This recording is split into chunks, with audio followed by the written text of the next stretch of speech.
What's up, Truth Tellers? I need all my day ones to smash the like button and drop Truth Tellers in the chat so we can see you. I see you, Damon Foster. I see you, Rita DeGraff and Reed, every night in the show. Are you Team Torrey? Are you Team Doc? Are you Team Givers? Are you Team Judge Lauren Lake? Listen, you better be Team Lovers. That's all I got to say. We appreciate your support week to week, and we're happy you're here. Just drop it in the chat for us so we know. But tonight, we're talking about single Black fathers. It's a very rarely celebrated and barely understood topic on here in the world, you know, just not here, but here in the world, often labeled as absent, assumed irresponsible, or simply erased from the story altogether. But what about Black fathers who stay, the ones who fight for custody, who wipe the tears, who cook the meals, who show up to the games, the ones like me, you know what I'm saying? Like me, like Torrey, you know, what about us?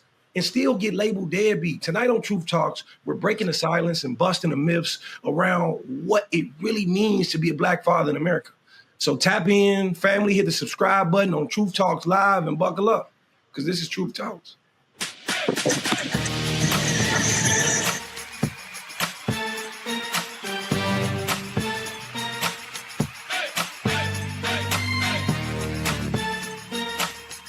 Are y'all ready to roll? Let's go. All right, Truth Tellers, tonight's show is about single Black fathers. We have one here, Dimitri Wiley. Welcome to the show. It is a pleasure to be here. Thank you for giving me my moment of glory and my time to shine. We have the single Black mother and amazing legal mind, my friend Ebony K. Williams. How are you? Excellent, dear sir. Hope you are. And Dr. Cheyenne Bryant is also here. Dimitri, you could have introduced me. Y'all know on True Talks. Hold on, producers. Y'all know the last person I want to introduce me is Torrey. Y'all got to switch that up when he introduces me. I will say the sweater is fire. I definitely respect the outfit today. Thank you. For Thank sure. you. It's just as cool as your curls. You put product in today. Hair maniacs. Carol's daughter every day. Come on. I live with Carol's daughter. I can't later. Lisa's the one making me look good, making the 3C look good. So try to keep up, Cheyenne. We'll get you there one day. Let's move 3C, Ebony. 3C. It's another day in social media land where Dr. Cheyenne Bryant is catching heat, not just on this show, but in social media world. Wow. I wish that woman would be on our show. Jesus Christ, look at her. Let's take a look at what Joe Budden had to say about our good doc on Paul Pierce's show. We just don't know enough about this young lady. She popped up. She's doing her shit. She's doing content creation. She's on TV. She's on reality shows. She's in all of our Black content spaces. But let's just learn more about her is all. So not even 2 weeks later, she is on with Paul Pierce. He's doing the Lord's work right now, is he? Wow. His red pajamas and feel But like know what's funny about this? I'm trying to find a way to pause it. Know what's funny about this? What? For all that big cash money shit she be talking, she can't even see this. At all? She can't. No, I think this is what I'm assuming. I think when she gets on most public stages, most people have a certain level of reverence and respect that they not trying to ask you, yo, so the dick is good. She was like, what?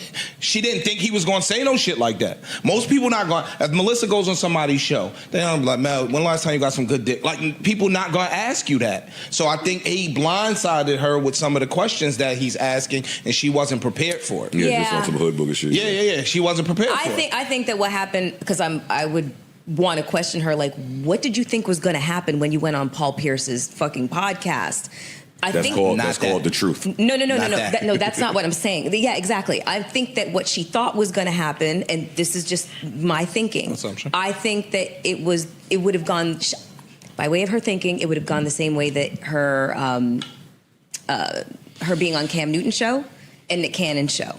She ran those interviews. She did. You know what I'm saying? And she came out smelling like roses out of them, and she kind of like, mopped the floor with them a little bit.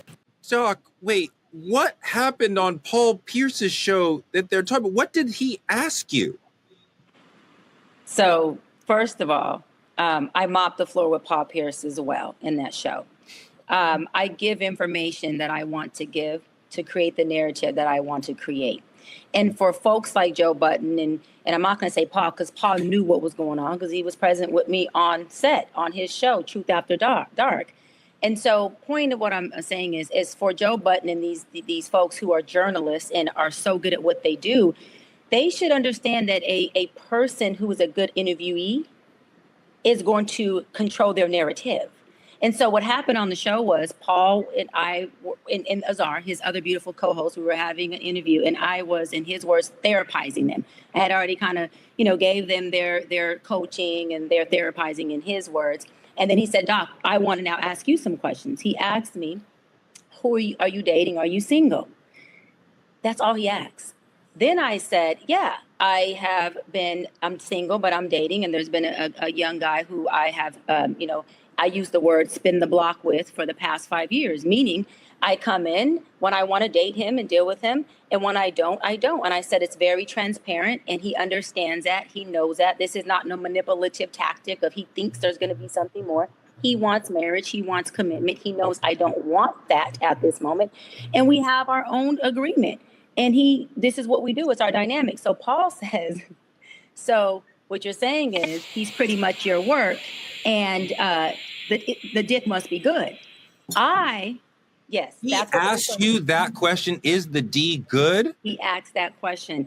And so what I did was, I purposely laughed and said, I'm not vitamin D deficient, because we were having a vitamin D deficient conversation prior to the interview. You see your face, Torre? So this is what's funny, is that people always talk about information and narratives and clickbait and people going viral, okay? When you do what I do for a living, which is not media, my for a living of 17 years is I've been a psychology expert, started off as a therapist, and then went into a life coach, okay? And with my personality, I know exactly how to drive things because I'm used to having to drive things in sessions with people to help them get to the root of their issues, to help them see things that they need to see for their awareness. I also know how to drive my interviews because that particular clip went viral. Now, everybody's trying to figure out who is this young guy she's dating. Everyone is having a whole conversation around it. And it got Paul Pierce and them the highest views, the highest rating, on their show, on our clips. And guess what that does? For anyone who knows media, while these journalists are acting so freaking dumb at a job they think they're so good at, that is the whole point of having a podcast. Is interviews that would spike an audience's view and cause engagement. So I did exactly what I was supposed to do. Your answer was fantastic, and it was sharp, and it's witty, and you definitely controlled that moment and took back your power and refused to be embarrassed or ashamed. Yeah. Okay? Full stop. His question is completely inappropriate and obnoxious and ridiculous. And I think that you responded well is a separate question from the question should never have been asked. And I don't care that you're out here for clicks or and I want you to deal with that part of it for me. Well, let me say this, Torre. So love that you said that. I agree to a certain extent. I see your face, Ebony, because I also agree with you saying, well, should it have not been asked? So you have to understand, Torre. Melissa Ford said it. She said it great. I have been literally mopping these dudes on every interview. Okay, there has been I am 10 for 10. I've been in the NFL 10 years. I got 10 Super Bowls to these people who are watching these interviews. Okay, I'm not saying that I do. I'm saying from the folks watching it.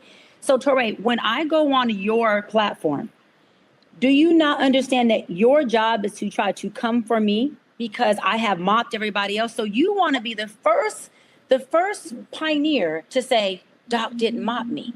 Doc didn't get me. So I understand that too, as a person who actually has a brain, that every platform I go on, especially if it's a man and a man who has a more dominant alpha personality, his goal is not to interview me.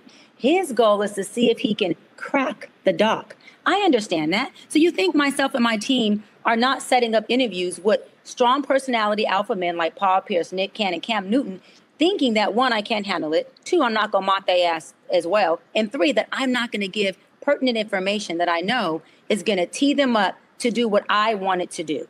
Dimitri, very simple. I appreciate Dr. Bryant's ability to take these situations and make them work for her. I don't like the other people she's working with approaching the conversation as a competition and a chance to break her. I don't invite her or anyone on your platform to try to make them look stupid. Like, you know what I mean? And when you come into Truth Talks or whatever I'm doing, I want you to feel comfortable. I want you to walk away happy. I'm not trying to ask the question that fucks you up, that makes you look stupid. And I think that was a clear attempt to try to make her look bad. Yeah, I think that's this generation we're living in. Nothing moves faster than positivity but negativity. So if I can bring her on my show and show you guys she's a different element other than what she's told the world, you are going to now view my show as exactly what Doc said. But what people don't realize is what happens is the next person is going to reach out to her and say, now I need you to come explain yourself on whatever platform. And then she ends up on a bigger platform. But the thing about it is we really have to look at the host of the show. This is Paul Pierce, the same man who said, I'll walk, I think it was probably 12, 13 miles to the studio because he lost a gambling bet with no shoes on. This is a bet he made. He's always been a radical risk taker. So the moment he get the camera turned on, he already got you in a seat. He's going to take that risk. I think, like you said, Touré, I don't like it either from the narrative of the people being worked with, but I think he did it more for male validation from the world than he actually did it for views on his show. He did it for Cam. He did it for Nick. He did it for everybody she went and mopped the floor with. And that's a male ego. And that's a question driven by a male ego. That's just my opinion. I think that's right, Ebony. And I think it's kind of gross to have Paul say, look what she did on this show. Look what she did on that show. I'm going to get her. I mean, it's totally an attempt to slut shame her. I don't think it was gross or inappropriate. I'm fascinated by this take of yours, only because we've both been in the business since Jesus. So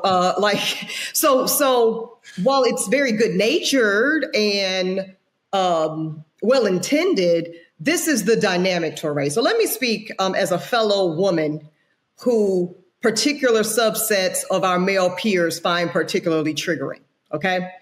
When Dr. Bryant shows up on these platforms, Cam's show, Nick's show, et cetera, and she does what she does so effortlessly, so brilliantly, this poses a direct threat. This is very threatening to a very real subset of male podcasters, okay? And frankly, the male community, right? Dimitri's nodding. So you're right. They are seeing this as an opportunity to bait her, to shame her, and to prove their ability to dominate her, okay? But this unleashes the genius of Dr. Bryant. This is nothing more than an opportunity for her to further demonstrate the complexity. See, you saw it in Joe Budden's setup. In full disclosure, for those that don't know, I worked with Joe for a couple of years at Revolt when we co-hosted a show called State of the Culture. So I'm familiar. I also really, really do this shit, right? So Joe's setup indicated how threatening he sees her position. How do we know this? He at length talks about how she's deferred to, how she's presented with prestige and deferential energy in these spaces, and he doesn't like it. So he was all too excited to be able to celebrate the takedown of the deference and the dethroning of the positioning.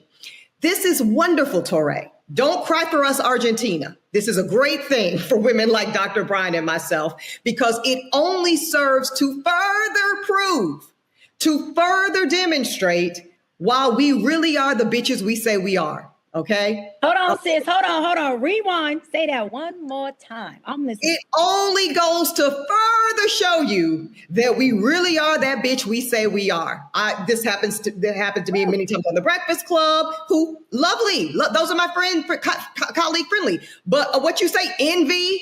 Oh, that's what I said. What I said, envy. You know, it happens on Love Them as well. Earn Your Leisure. Oh, I'm very familiar. You're not educating me on, I'm 40 plus and the wall we're supposed to hit. But Mr. Earl says I'm still a pretty young thing, so it's cool. You know what I mean? So we're just well versed in it, Touré. And I don't want you to feel that we are victims of this behavior. Come on. titans. She's not a victim because she handled it well. But hear this, Torre. We built it. Like she said, we built the narrative. We built the aesthetic. We built all components of it just for this exact scenario, and it works out perfectly.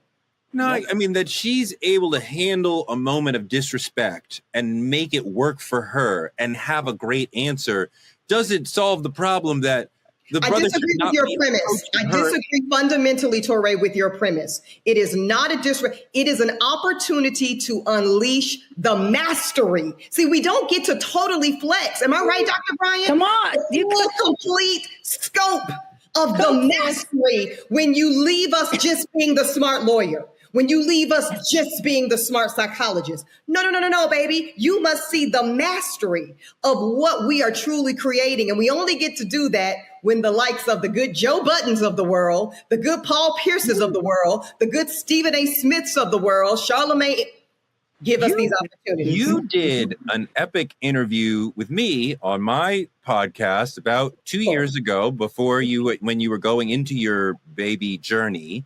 Yes. Weren't pregnant yet, but had your plans.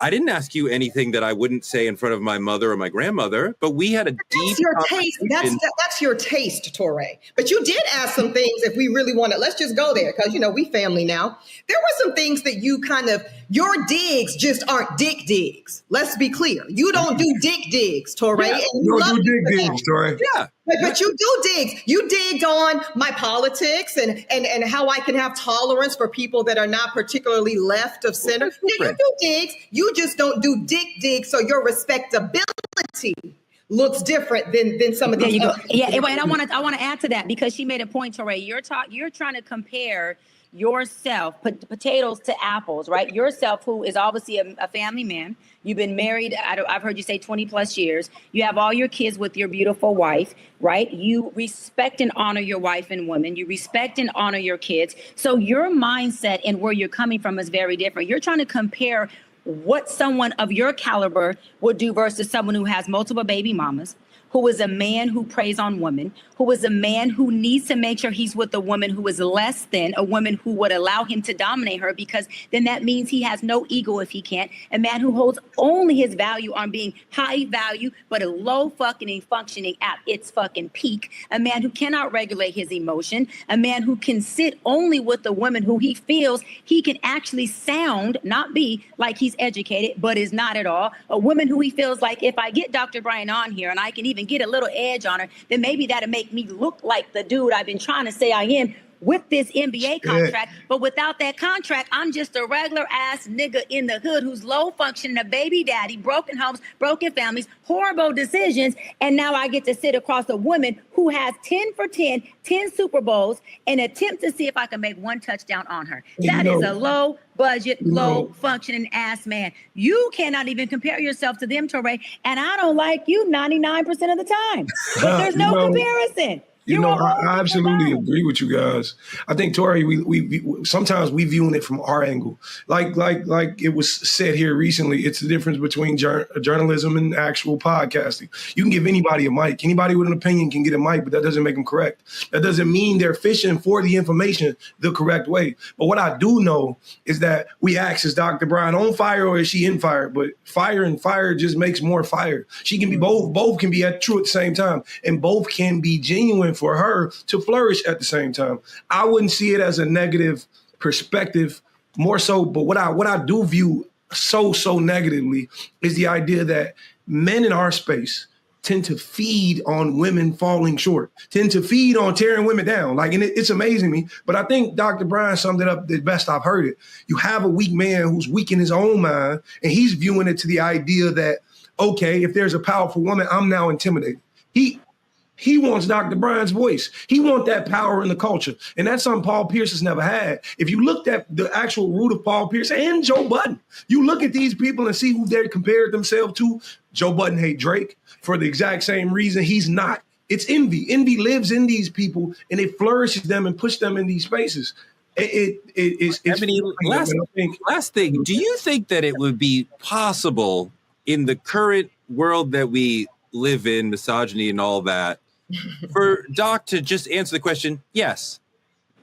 Yes. the dick. Well, I was going to say, it was so funny to me because, well, of course the dick is good. The woman essentially said so, right? Subtextually, see, this actually goes to show the lack of intelligent cognitive ability of Paul Pierce. Because when she says the main thing he wants is marriage and commitment, I'm not available for that, yet I continue to deal with him on a by-choice basis, it's called deductible reasoning. Do we recall this skill in school? The dick must be good because that gives us the exact reason she's still dealing with him. Come on, somebody. Girl, when you so on fire, sis, I had but to she drink said my it water. in an intelligent way that she could say in front of her mother. And he said it in a disgusting way that was meant to embarrass her. I appreciate. But he failed. But that was the point. That was the beauty. Yeah. He failed to embarrass her, right? Yes. Okay.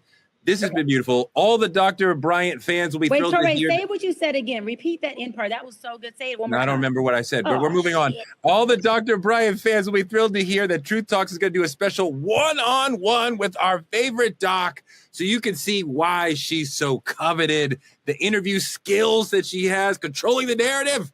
We're going to see all that right on this show. Moving on to politicking, let's welcome Dr. Frita, the Truth Talks medical expert, to talk about Trump's fat-ass cankles. Glad to be here. Dr. Frita, please talk about how spinning the block and having it your way on your terms is healthy on your mental health, and healthy on your mental health means physically your body will be right on track. Let's talk about that too. Absolutely. It decreases stress, which of course is good for your mental and your physical health. So spin away. Spin is cardio also. What do you think about his ankles in our politicking segment, Dr. Frita?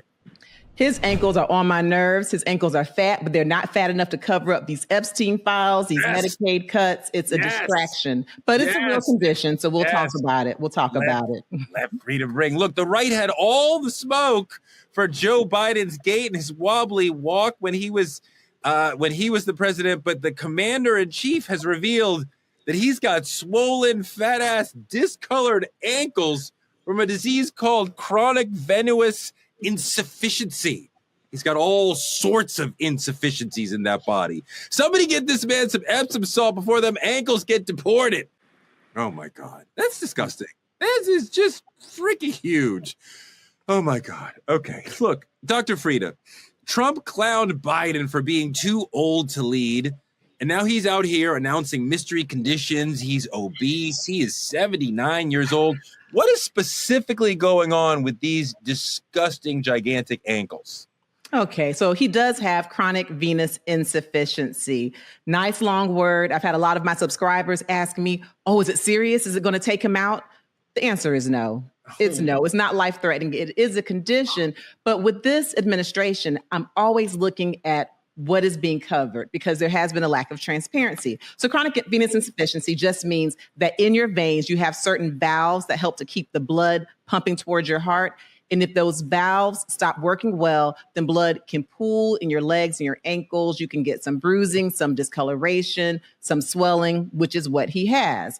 1 in 20 people will have it. It's pretty common, not life-threatening. There are treatments. And one of the biggest risk factors for getting chronic venous insufficiency is getting old, okay? He's over 70, pushing 80, and so that's the risk factor. I'm more curious about the other pieces of his medical condition that aren't being talked about as much. So the bruising. The White House has stated that he has bruising because of all the handshaking. We know Melania didn't do it because she doesn't even hold the man's hand. But why does he have bruising? Well, that takes me back to the number one cause of chronic venous insufficiency, which is actually blood clots, right? Now, blood clots are more serious. Blood clots can go to the heart, to the lungs, and they can actually take you out, okay? They can make you be unalive.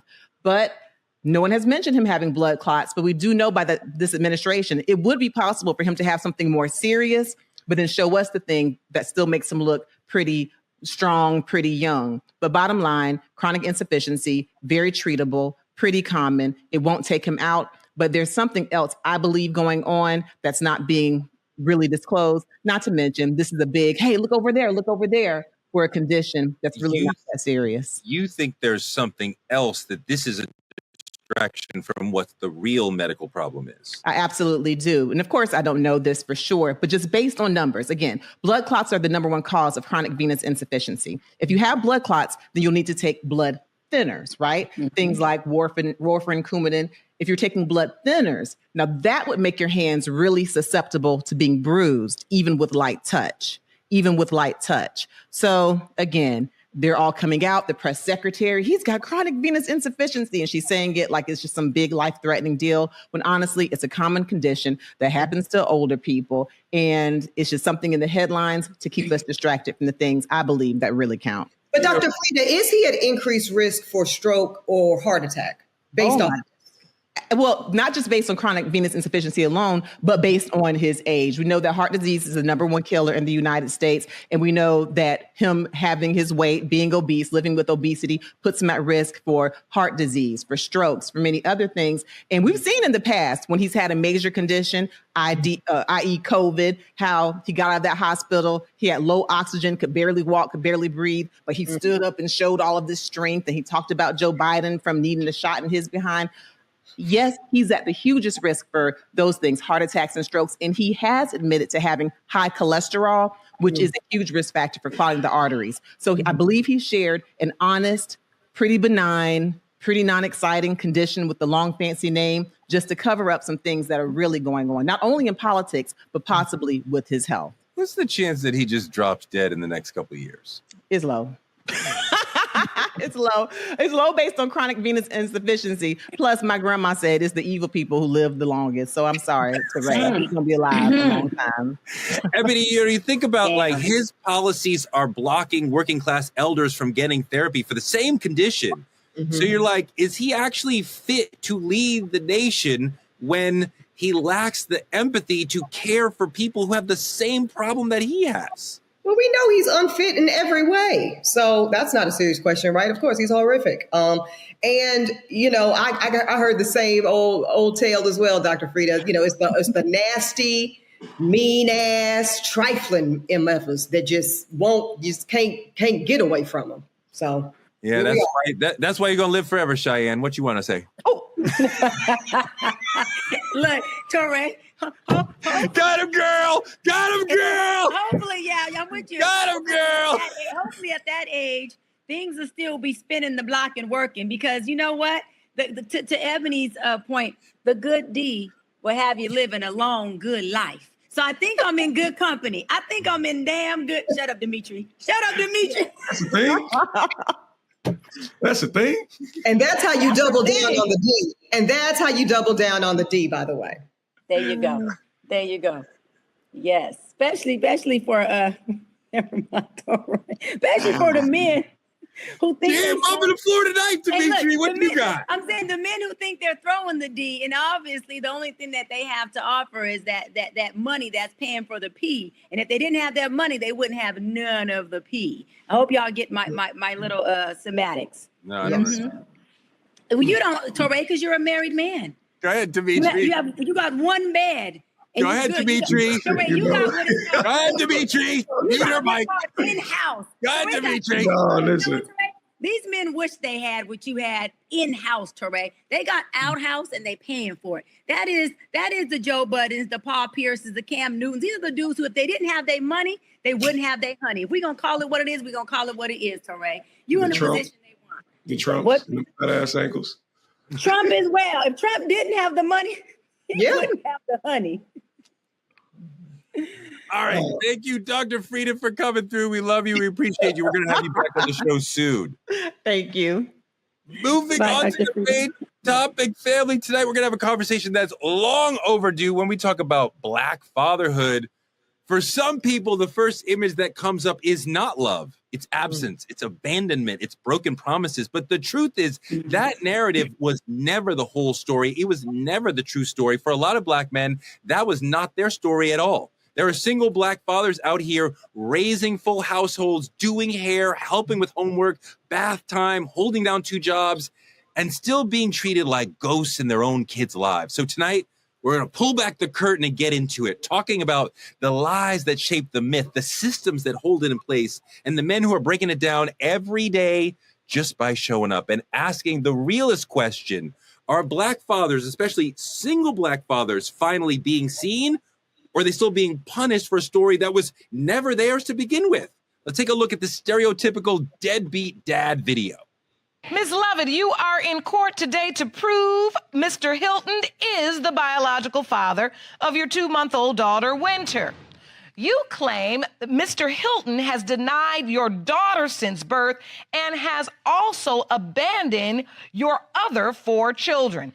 You say the stress of this entire situation has been devastating. Is that correct? Yes, Your Honor. Mr. Hilton, you claim you are certain Miss Lovett's daughter is not your child because Miss Lovett was in a sexual relationship with another man weeks before you learned of her pregnancy. Is this correct? Yes, Your Honor. So, Ms. Lovett, you claim Mr. Hilton's denial is hurting your family.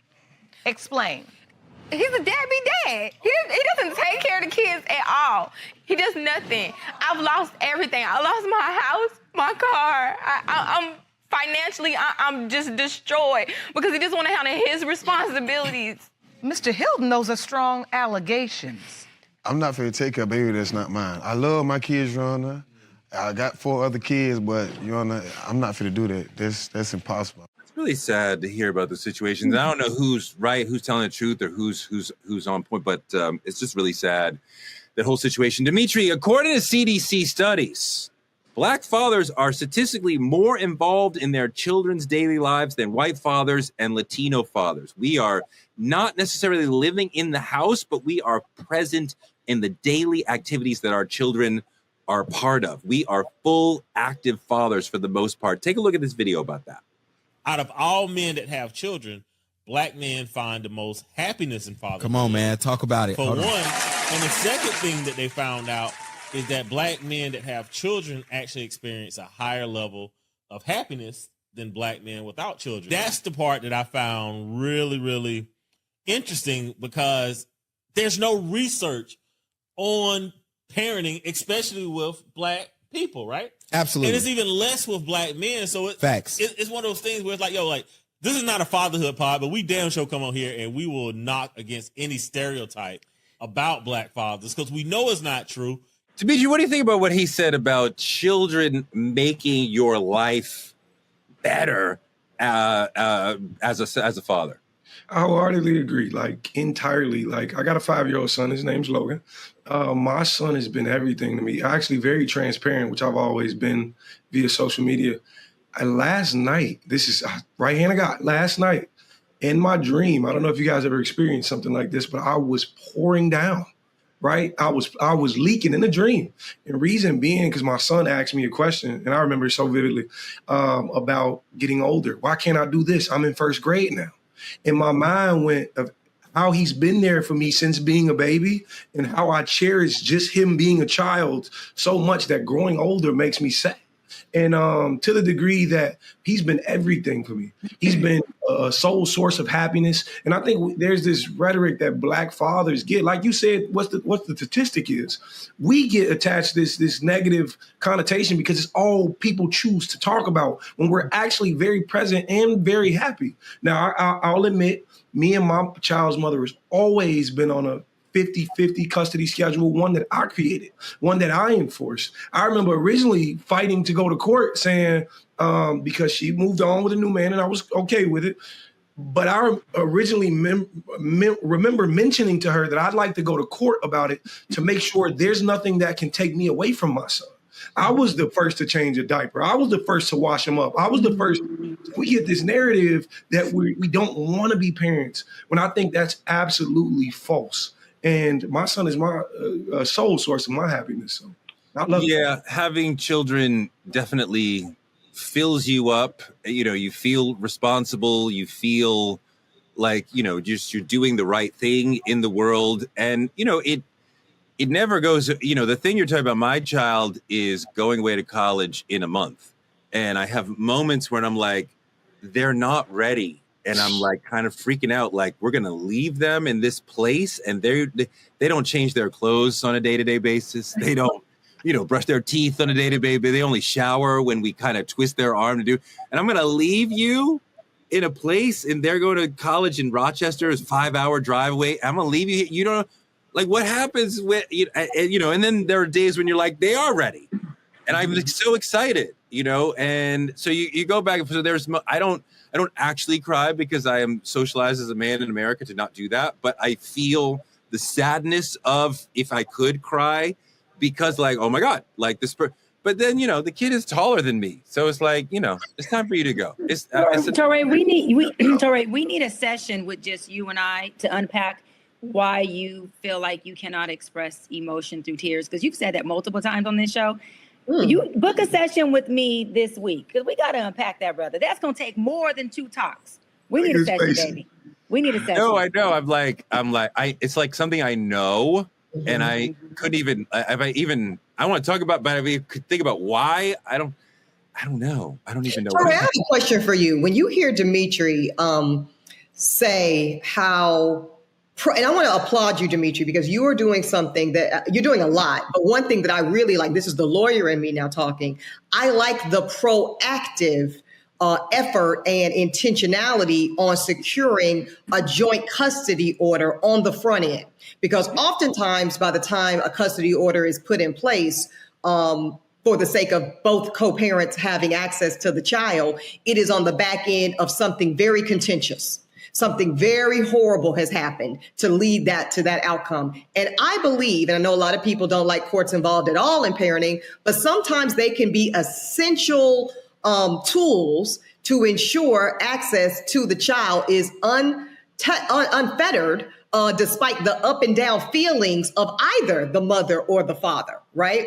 I think we see this right now playing out in real time with Halle Bailey and her child's father. What is it, DDG or something? So my question, though, is to you, Torre, generationally, right? Because you and I and Dr. Bryant are of a different generation than Dimitri. Do you think this younger generation of Black men are doing a better job, essentially, not necessarily of being better fathers, but of maybe being less afraid, less ashamed, of availing themselves to these types of tools to make sure that they get access to their children, whether they on the good with the baby mama, the outs with the baby mama, she's moved on or he's moved on or what have you?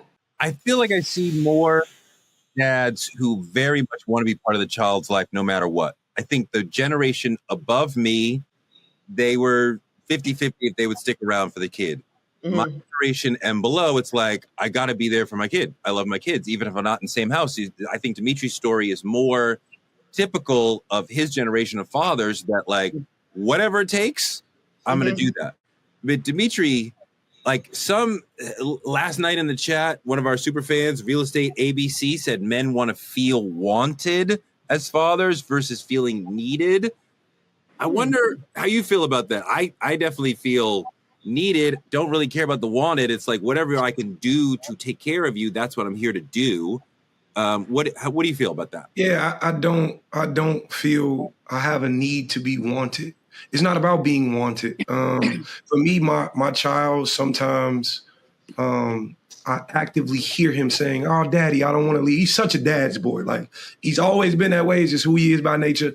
And he be saying, "I don't want to leave." My encouraging words are, you only get one mother. You got to value this. You got to spend time with this. And my thing about it is, it's not necessarily that I want to feel wanted. I'm not fighting for that. The need I have is already predetermined. It's already pre-written. You're just like you said, your kid's going away to college.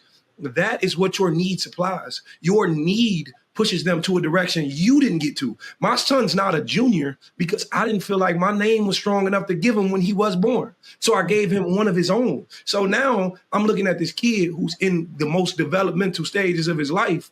He's looking at me saying, "Dad, I need you." My son randomly comes to me and say, "Dad, I love you." I very much so disagree with the narrative that it's about feeling wanted. But if I can touch on this, there is a lot of men who don't want to be a father unless they're with the mothers, which is out of want. I want her to want me to be a dad. And that's not how this works either. And I just want to speak on the disadvantages of what this whole 50-50 thing does. There's a lot of moments you miss. And I think if for people who know me, for the lovers, drop it in the chat, you know you've been here. I've never in my life dreamt of being a dad who's single. Never in my life did I want this. I think I fought very hard to go the strong opposite the other way. But, you know, character matters when it comes to people. And just like to Mrs. Ebony's point, I was under the Prevention Act because feelings fluctuate.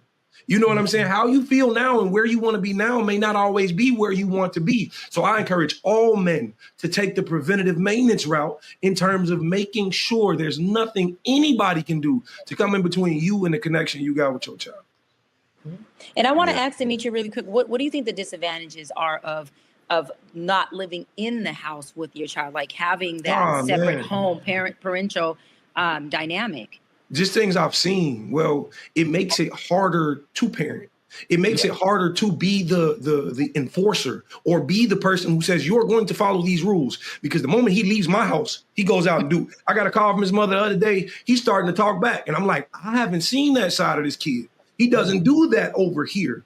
There's something you guys are missing in terms of, you know, and I don't want to call it fear, but in terms of repercussion, just for being out of a child's, you can't be an adult. You're not an adult. Don't speak like an adult. But the thing about it is the others, you can't always maintenance or supervise who's around the kid. So you don't have a great influence on you don't have a great guard of his influences. He may be somebody you would not approve him being around, and there's nothing you can do. But that's something very early on I had to toss my hands up to. I'm not one of those men who say, don't have this person around you have to trust the person you're co-parenting with. Because if not, now y'all fighting for a whole different reason. But you miss major moments. Like, I've been fortunate enough to where, like, my son's first tooth fell out over here. I've been fortunate enough, so I was the one that get to play the tooth fairy, but I don't have him every Christmas. How much are we paying for teeth these days, Demetri? Because I'm about to have to be in that game myself. And I heard these teeth were going for $20 a pop. What the hell is going on? Tooth fairy might have slipped 50. You're going to find out all that soon enough. I'm about to find out right damn now, Touré, on Truth Talks. How much, Demetri? The tooth fairy might have slid like a 50 under his pillow. I have a really well-behaved kid, really well. Part of what you're talking about is that parenting is kind of like the fire department in that you don't always know when it's going to happen. You might be just sitting there, everything is calm, and then suddenly there's a moment of need, a tooth has fallen out, I stab my knee, or a moment of joy. Oh my God, suddenly we had this great moment brushing our teeth together or rubbing you down after taking a shower or whatever it is. Moments that aren't planned, the PTA meeting and the game out, the soccer game, that's great. But there's these little moments. His tooth fell out and we celebrated that. We didn't know that was going to happen. So those little moments. And so if you don't live in the house, this is why the Nick Cannon situation makes me sad, because the children are in 6 different homes. Yeah. There's so many impromptu moments that you are missing. And I don't know how you get back to that, but Demetri, I'm stuck on $50. Is it $50 just for the first tooth or every tooth thereafter? You know why I gave him $50? I looked at my son the night his tooth fell out. He was so excited. First off, we did the string on a door trick because it was already right. Yeah. We did the old school. Yeah. But I looked at my son and I said, baby, what if the tooth fairy doesn't have any money to give you? I said, what if they only bring you $1? He was like, that's completely fine. I'm grateful for whatever I get. I say, I got a 50 in my pocket. 50 going under the pillow. Counsel, you'll find the economy that your child exists in is determined by you. You are the Milton Friedman of your child's world. So if your house teeth are $5, that's your world. His house, they're $50. You don't have to, do the edit, the allowance. Mama got 5 on it. Yeah, Mama got 5. Demetri, wait, and I want to feel, Demetri, to be loving. Hold on, how does it feel, Demetri, to love your child deeply, and yet there's these layers of legalization that in between before you go there, Touré, because I don't want to get off topic. Before you go there, I just want to touch on what Demetri said about missing those moments, because that is what triggers me so much about the broken homes, is the moments that are missed. And then on top of that, if those 2 parents go on to have more kids, all of those kids start to feel like, wait a minute, is daddy or mommy getting more moments with the other siblings? Is daddy or mommy missing out on what I have because they're actually attending my sister's graduation? Is daddy or mommy, paying more attention or investing more in their birthdays or in their times? And don't let it be a child who actually does live in the home with your new wife, right? Or her new husband. Then daddy or mommy's waking up every morning with that child, and that child is getting something that you only get one time if you get it, which is that every morning, the walks to the schools, the daddy picks me up from school every single day, and I get to go home to him. I get to see mom or dad cook. I get to see mom and dad engage and interact and show a representation of their love that gives me the value and representation of the love they have for me. So there's so many moving parts that parents, unfortunately don't get when there's a broken house, because that child doesn't get to see the normalcy of two parents, and they always feel the deficit of, well, is daddy over there because he wants to? Is mommy over there because she wants to? Why is it that daddy or mommy can't be here with me? Because kids don't have the insight when they're 1 through 5 and sometimes 1 through 10 to rationalize why isn't that parent in the home. They start to take on a little bit of shame that says, was I not good enough for them to stay together? Was I not good enough for mommy or daddy to be present? And so that's something I deal with a lot, really quick, Dimitri, in session with my young kids that I'm in session with, that say, hey, well, I mean, I have shame because there was nothing I did or could have done to save the marriage, to save the relationship. And to look at the other side of the coin, just me, there's an extreme amount of guilt that comes along with finding my wife one day, having more children, and Logan not being present in every waking moment. That bothers me. That's because it. I never want my son to feel like you're only in this other household because dad didn't want you here. That's not Come the on, truth. Dimitri. And I say it all the time. The greatest thing I can ever do for my child's mother is one day she look up and she don't want to be a parent no more. I will gladly take on that full responsibility. I never minded. I was the doctor dad. I was everywhere I needed to be. We got the shots. We got the teeth. We did everything. And the thing about it is there's an extreme amount of guilt that's going to make that leaves my children or my son feeling like he's not part of the nucleus. And I hope, Ms. Wiley, when you do come along, that you can help me rationalize that in his mind, because it's super, super important to me. And I've been trying to live with that. So Wait, Dimitri. Absolutely, Dimitri. I love you for keeping it so fucking real right now, because so many men, this is a lot of the platforms of the men's whose podcasts or shows I was on, I was trying to depict is, wait a minute.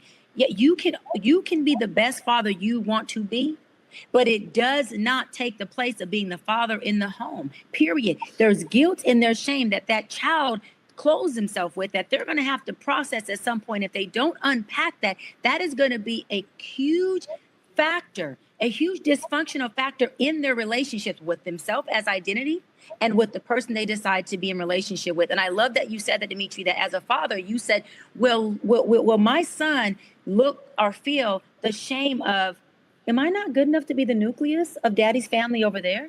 Am I not good enough to live in the house like my other siblings do? Why am I not there? But you as a father, Dimitri, are going, son, I've wanted you to myself all your life.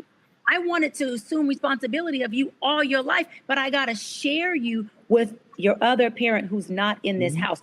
That is a lot to process for a child. It's a lot to process for parents. And people don't take the brokenness of a home. They don't take it serious enough. There's a lot of layers to that stuff.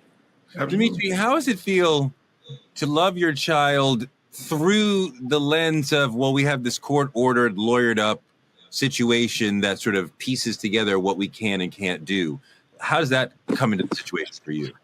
Actually, the thing about it is, and don't be disappointed, guys, but the moment I attempted to take it into a legal direction, which was right away, I was called jealous.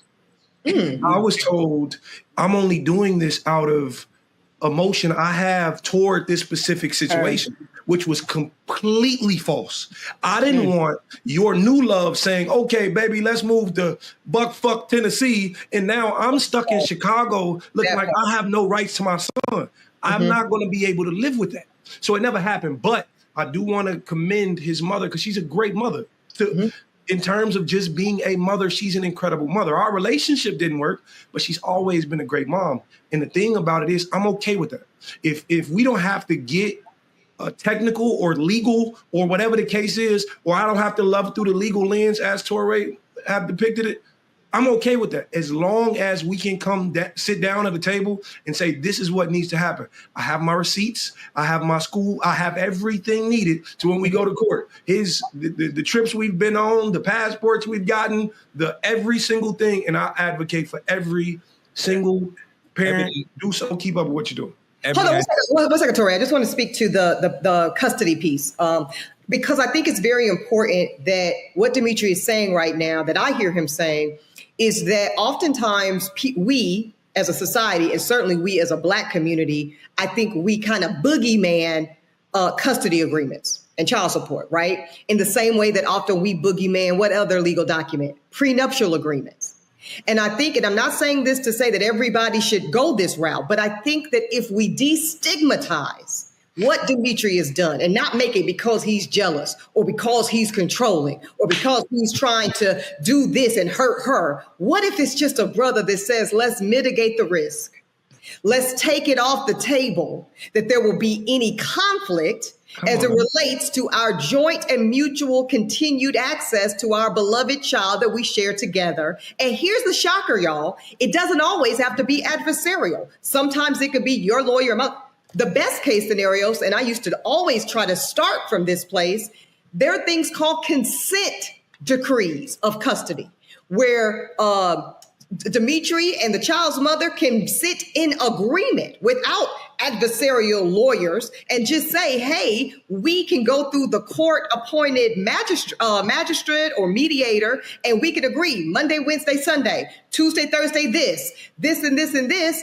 Both sign, judge says, clerk stamped, and now we have a consent decree. So these things cannot always look so horrid, always be so sad, and they really can be very protective and helpful documents. Doc, what role do women, sisters, play in the baby mama drama that happens a lot of times when there's multiple parents in multiple households dealing with one child?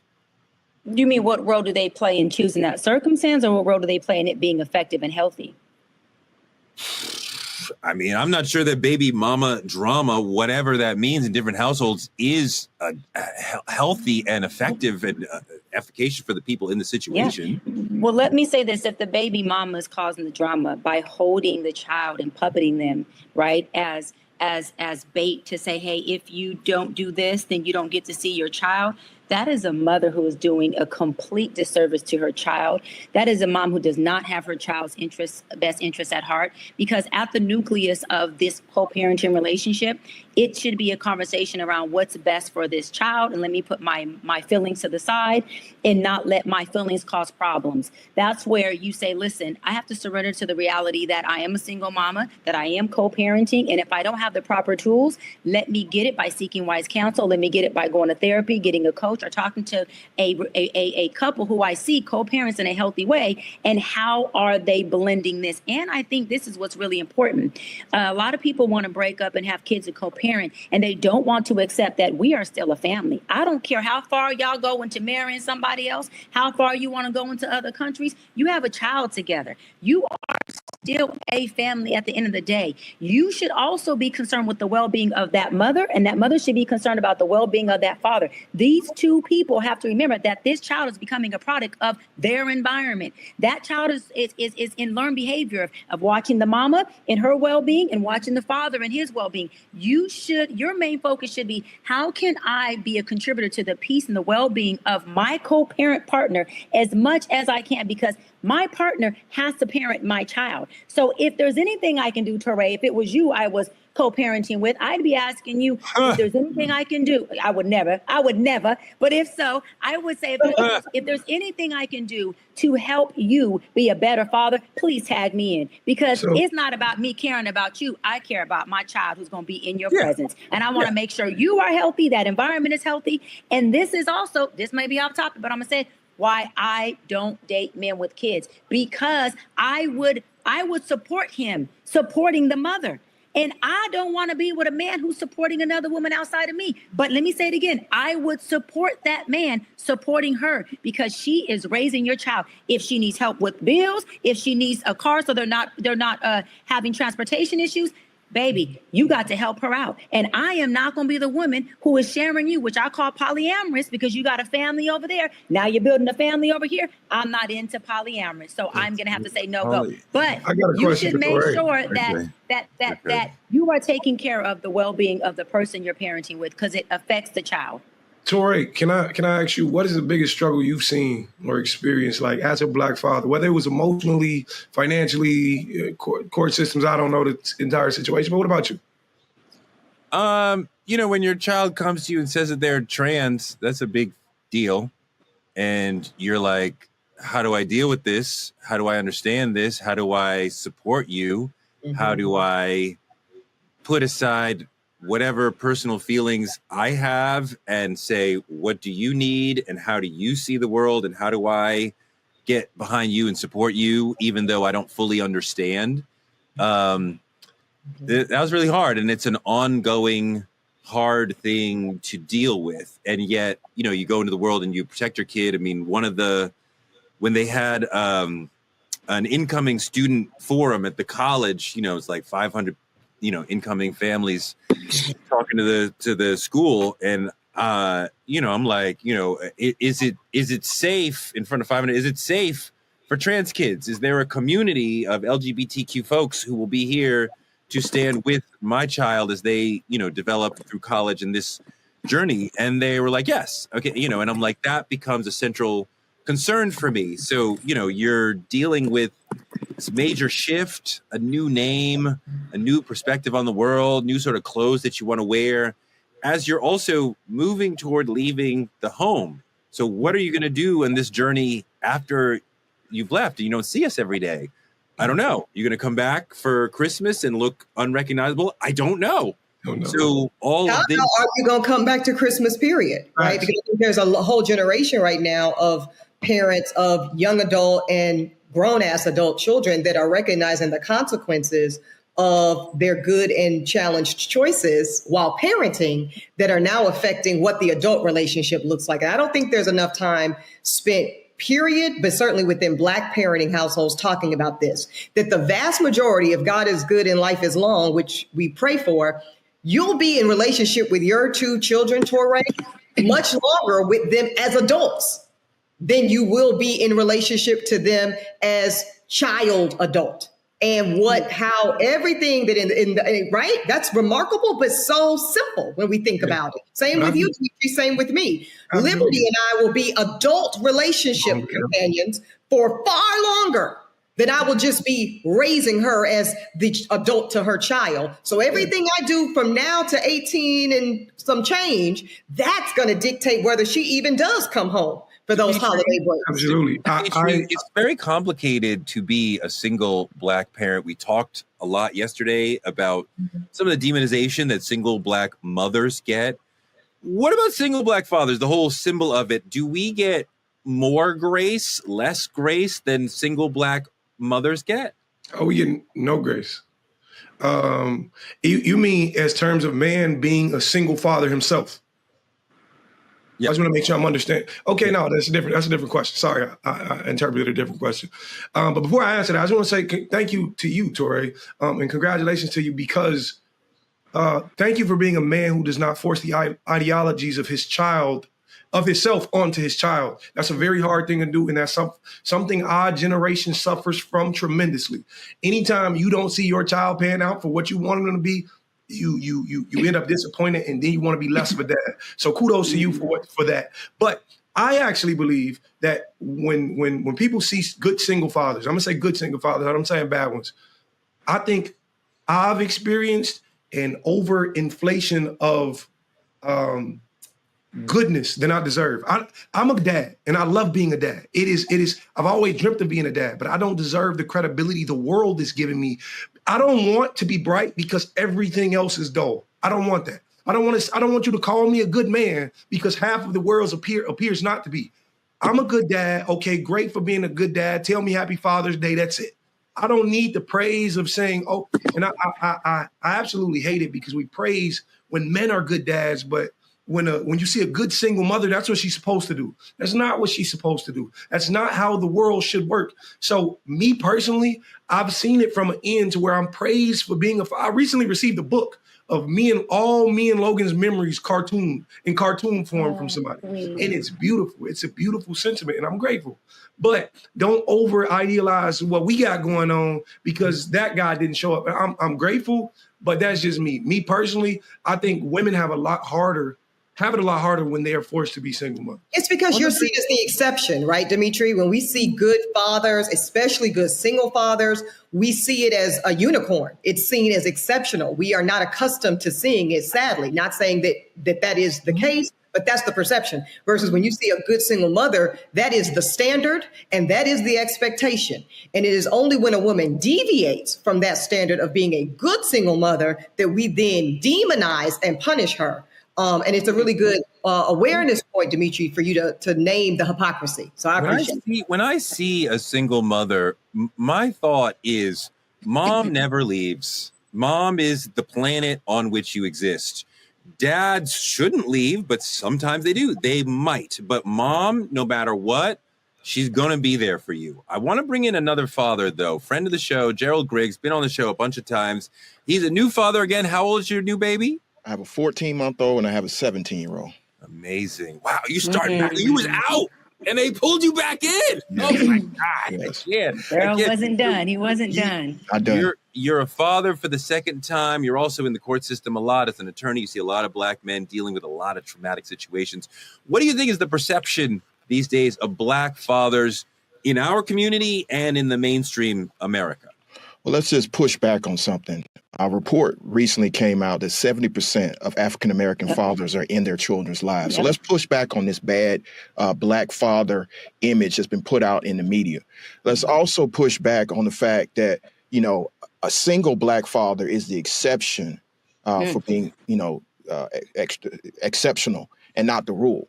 As somebody who was both in a marriage and has been single and now is in a marriage, all raising children, we have to understand the child didn't ask to come into that situation.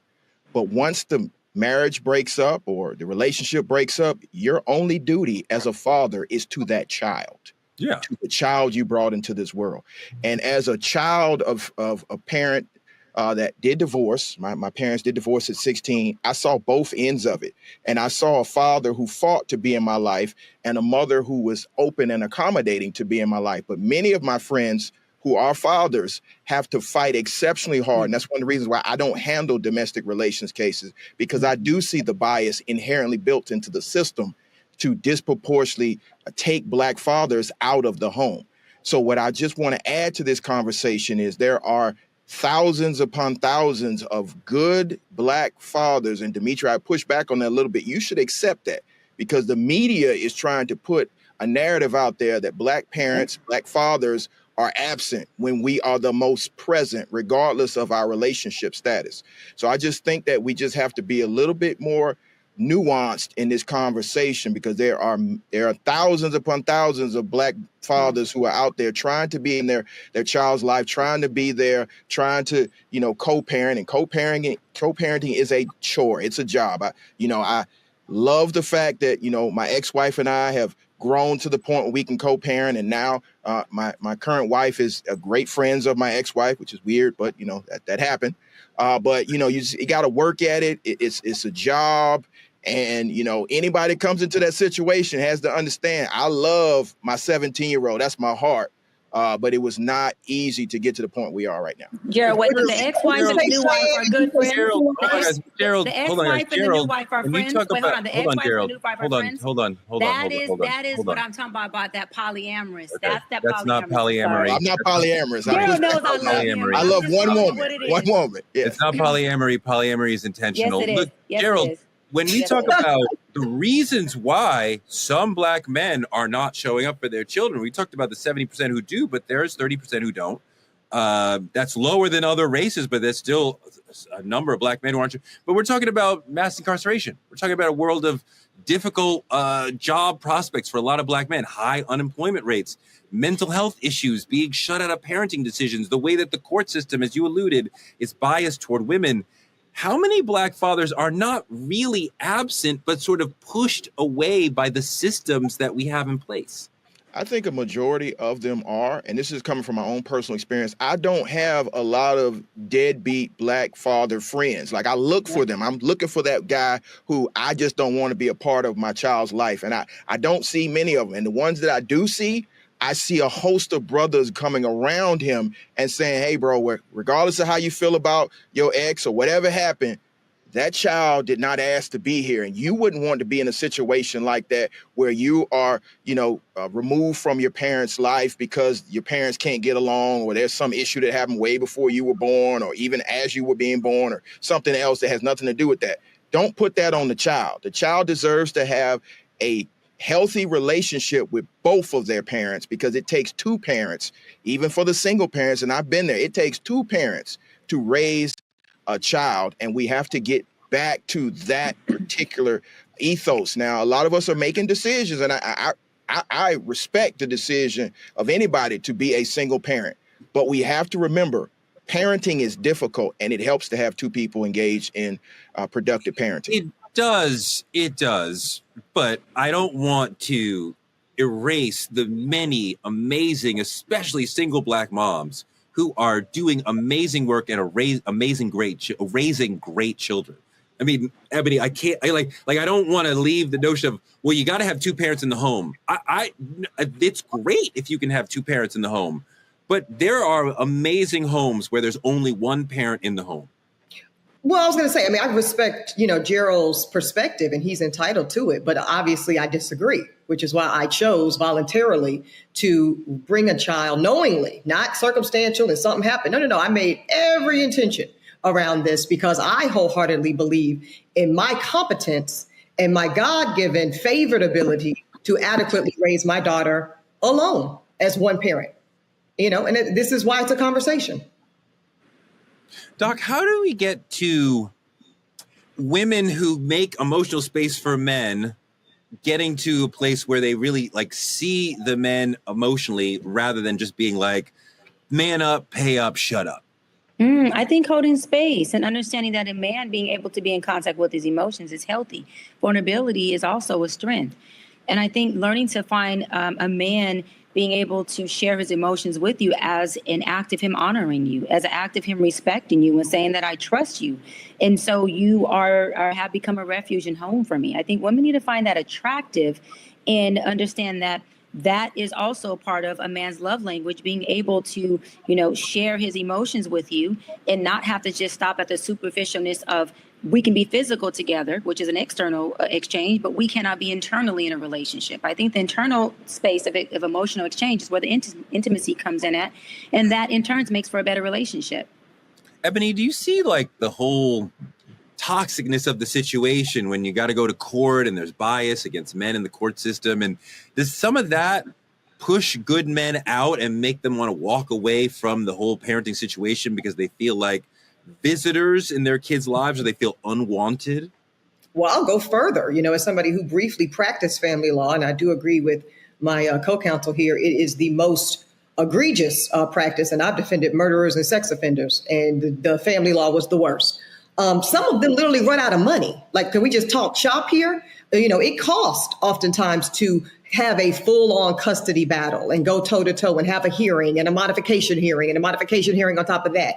And I have seen oftentimes either party, but we're talking about Black fathers today, simply run out of cash to continue the legal battle, the legal effort to have access. I just want to speak on something, and this is personal, so I'm going to be vulnerable, but it is something that there is a cohort of us adult children, and this has been women and men, where because of social media now, we get to see oftentimes a situation where our fathers, who might have been absent in our experiences for one reason or another, but who have been father of the year, so to speak, active, present, and wonderful fathers to other children of theirs.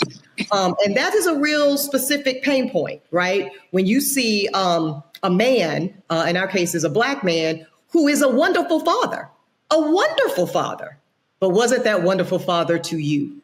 And for we're all acknowledging no fault of your own as the child, the innocent child who wasn't asked to be born and just innocently arrived. But I hope that's something that at some point the culture can really discuss, how painful it can be to see the cherry picking for, again, could be circumstances, could be the mom kept the kid away, could be the court system, could be that the father didn't even know he had that kid until later in the journey. But the watching, bearing witness to a wonderful Black father who wasn't able to provide and be that for you. Gerald, I think the struggling single Black mother is seen as strong. I certainly see her that way. But then folks are like, well, the struggling Black single father is a failure. Dimitri notwithstanding. What do you think about that whole perception? I think we just have to reframe the conversation because neither person is a failure. I mean, situations could put you in a situation where you're a single father, a single mother, or you could do it by choice. But it shows strength because, again, it's very difficult to raise a child by yourself. And so for anybody put in that situation, I don't think we should demonize them. I think it is a very strong sign of a very strong personality, very strong personal characteristics to take that on and to be successful. I'll give you an example. Again, at 16, my parents divorced and my mother became a single parent and she didn't miss a beat. She continued to raise me. She continued to have a productive relationship with my father. It was kind of strange. They were friends for 30 years. She was there at his deathbed and they always professed their love for one another. They just couldn't live in the same house. And so I don't think we should demonize that. Everybody's situation is different. And I think everybody should be lifted up for trying to be the best parent they could possibly be. But let me be clear on this. There's no book on parenting. You have to figure this thing out, and it's not easy. So my hat goes off to everybody that's doing it. What do you mean, Gerald? There's tons of books on parenting. The shelves are groaning with books on parenting. I read Dr. Poussaint and all these other people before my child came and be like, there's a lot of, oh my God, we did the whole 1, 2, 3 method. I mean, do you do that? Like we just did any of that work? Did any of that work when you're faced with the actual challenge of a living human being who you have to care for in your face? You didn't go to the book. You were like, I got to figure this out. The child is up at 3 a.m. yelling, and I don't know what to do. Oh no, the books definitely helped a lot. I mean, there's certain situations where they get it wrong. You can't do a psychology for every individual. Each child's going to be different. But there, Dimitri, we've talked a lot about stepdads. I want to touch a little bit on the potential of a stepmom in the future. At some point, there's a woman, you'll fall in love and you'll try to want to put somebody into your life, into your family. How do you think about that vis-a-vis your son? When do you introduce your son to somebody you love and want to, take the next step with? Like, what does he get a vote in who you marry? How cute. It's quite hilarious. Thank you for manifesting. It's cute until it's not, Cheyenne. I'm really serious talking.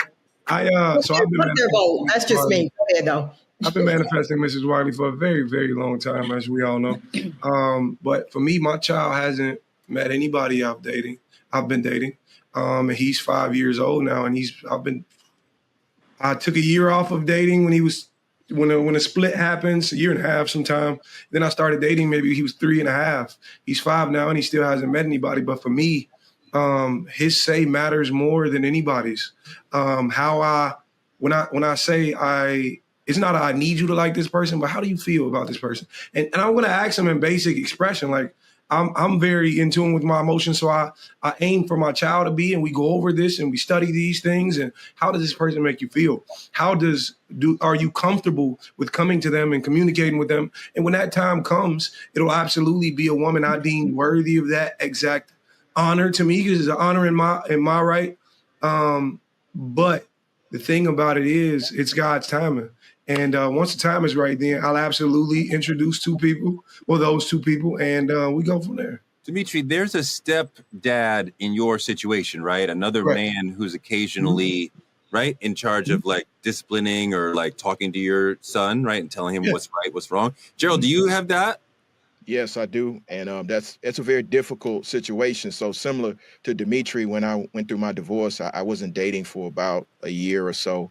And it took a while to bring whoever I was dating into my daughter's life. And interestingly enough, she was the one who said to me, Dad, you don't know what you want. You have the woman right in front of you. And my now wife was who she was referring to. So it was interesting that at 8 years old, she could, give me psychoanalysis of me. And so I think, you have to be careful who you bring around your children. And so that's why kudos goes to Dimitri, not bringing anybody around until it's that time. But the question for at least for the two people who have step parents in their lives, How do you deal with that other man in this situation, that stepdad, disciplining your child? How much say do you have over how much room do you give him? Like, are you comfortable with another man disciplining or leading your child? Well, 16.523.1 governs that in Georgia. So if he steps out of line, he knows what's going to happen. What's that mean? You have reasonable corporal punishment in Georgia. If you step over the line, the law will step in, and so will I. So we've had that conversation. What is reasonable corporal punishment by the law in Georgia? See, that's what why the judge deems it to be, right? Right. Yeah. Correct. Well, I mean, it's not a legal situation. Are you okay with another man hitting your child? The blink told me all I needed to know. Yeah, he answered it, Torre. He answered it. Mm-hmm. And I answered it. Tree? No. The thing about it is, I'm gonna wrap this really quickly and make it really quickly. My situation was a little weird because the moment the split happened, there was an introduction to my child. Like, because the timelines kind of overlapped a little bit. You know what I'm saying? So I heard a little more, right? So the introduction there happened before I ever met the man. Before I knew, it wasn't another 2 years until they got engaged that I did meet the man. And my child was already living, and I was, unbeknownst to me, he was already staying with so for me, it was a very difficult situation. But what happened was that man never wanted to meet me. That man avoided me, but that man avoided me from things she's uttered out of her mouth to him. So the thing about it is, now, if we're speaking on now I've formed or attempted to form a rather great connection with this man. I want to know, we father brothers in this. We got to be, and there's never been a disciplinary. So you trust him? I trust him now. I do trust him now because in every case, he's always shown me, hey, this is what's going on. I want to know how you want to handle it. Or this is what's going on. I want to. It's your kid? Say it one more time. No, this is the other man. This is the man. The other man calling me about my son in every regard. Anytime outside of my household, when something happens with my child over there, I get a call every time. But he said, does he hit your kid, Dimitri? Does he discipline? Absolutely not. Ebony, that's the point for me. The deeper point in the question, that in the Black community, when we talk about discipline with children, that means corporal punishment. Gerald went right there. I didn't say corporal punishment. I said discipline, and we immediately think corporal punishment. I don't think anybody should ever be hitting the children at all. And now you, Torre, you are brilliant, and you are conflating two completely different topics in what that production has told us to wrap. So you better wrap this shit up. Let's go. Before you start a whole nother. We're gonna do that. We're gonna do that. But we're gonna open up Pandora's box not this episode. The box is already open, Gerald. It's already open. We need to have the polyamorous conversation because I know you and I disagree on it, but it is definitely family polyamorous. We also need to, Cheyenne, we need to have the kid gets a vote on the dating piece too, because it can be cute at 5 and 8. That was beautiful what y'all shared. Let's try it when the kids are 16 and 18. It looks different. And they're rebellion against They're feeling threatened. Like they're feeling so possessive of their parent and so threatened by any parent. Even at the state of your heart, you have to put your kids' needs ahead of your own. That's not a real need, Torre. A need for your child to manipulate and control. No, a need for your child. No, a need for your child to feel comfortable and at home. When they are at home. If they're not, I don't feel at home with her. Okay, well, I have to. But Torre, we got to go. But Torre, know that is distinct from I am rhetorically saying I don't feel this and I don't feel that as a manipulative mechanism to ensure that I control what I possess. That is something different. I think you'll see when you get to the teenage. I don't need to see. Years. I was the stepmama, so I know I can know what it looks like. That some children are going to do that, and the parent can suss that out. I mean, I think the parent, you'll know your child. You're right. That is around discernment, and that is another you'll episode. Understand. You are trying to throw me. Oh my God! Oh, wait, we bringing kids in.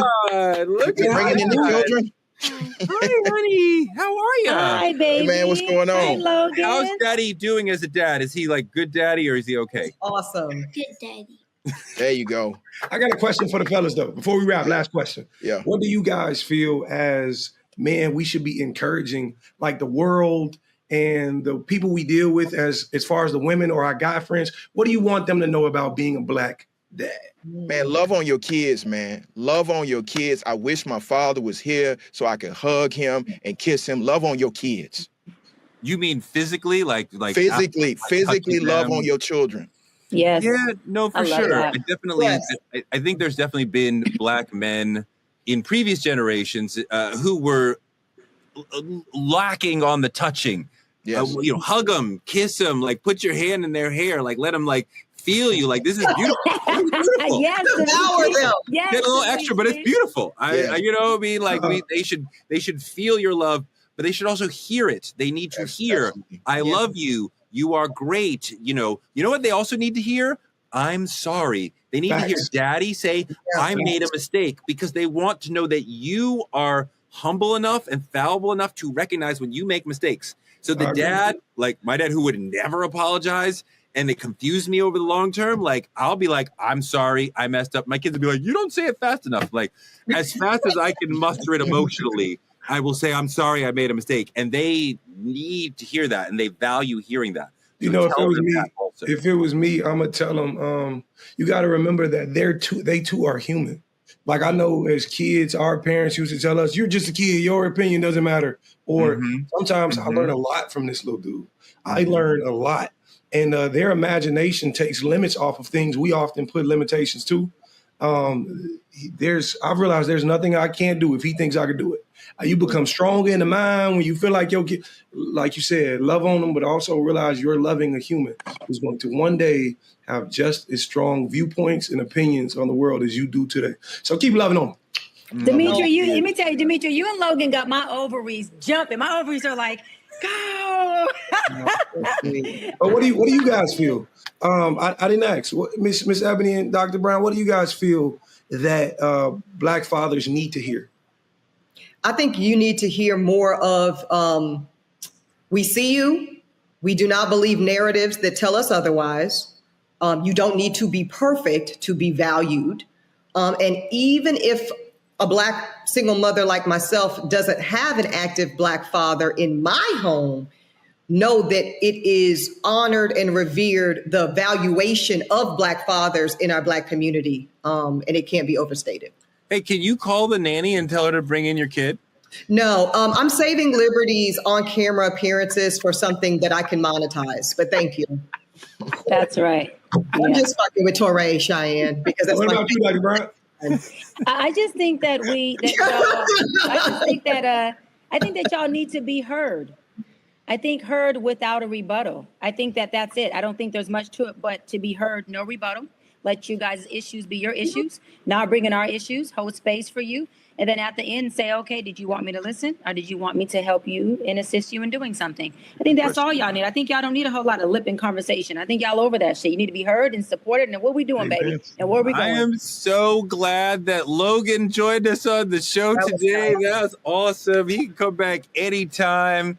Maybe he'll come back and read the intro next week. That's it for tonight's Truth Talks. Listen, this wasn't just one conversation. It was a confrontation. We set out to demystify Black fatherhood, but what we really uncovered was how deep some of the wounds go and how little space we give Black men to be both strong and soft, present and flawed. So here's the truth. If we don't start seeing Black fathers as whole people, not just headlines or hashtags, we're going to further destroy the Black family. In the same breath, to all the Black fathers who aren't stepping up, come on, guys, you got to come in here and get this joy, because there is nothing like hugging your children and seeing a little person who looks like you and looking, they need you. So show up for them. Do better. Be present. Children are a blessing. No matter how they got here, they need us in their lives, and we got to show up for them every day. This is more than parenting. This is a cultural issue. Let's get back to raising our sons and being an amazing example for our daughters. This has been Truth Talks, the stories they don't want you to hear. We're going in every night, just like this. Like, subscribe, and keep supporting us by telling a friend to tell a friend. Check us out every night, 8 p.m. EST and 8 p.m. PST. Truth Talks will be back tomorrow night.